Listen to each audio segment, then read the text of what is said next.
Channel branding ang isa sa mga effective ways para magkaroon ka ng maraming subscribers sa iyong YouTube Shorts channel na kagaya ng ganito. Para makuha mo na rin yung silver button mo, ituturo ko sa inyo, so stay tuned. Hi mga Lodi, ako nga pala sa YouTube, isang full-time faceless YouTuber na kung saan nagsimula din from scratch at kung saan na ako dinala ng aking YouTube automation journey. Tara, sumabay kayo.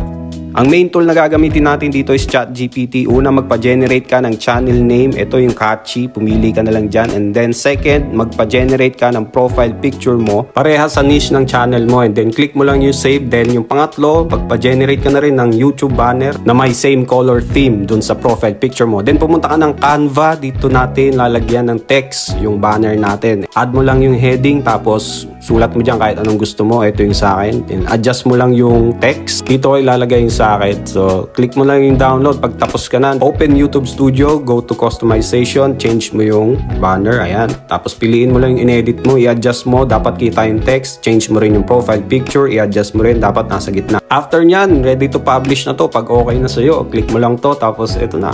Ganun lang kasimple mag-channel branding. Isa lang yan sa mga bagay na matututunan nyo dito sa YouTube Classmates. Tinutulungan namin dito lahat ma-monetize at pumaldo. Kaya kung interesado kang matuto, pumunta ka lang sa link in bio at i-DM mo ako dito sa my blue check mark. Simulan mo na pumaldo, Lodi.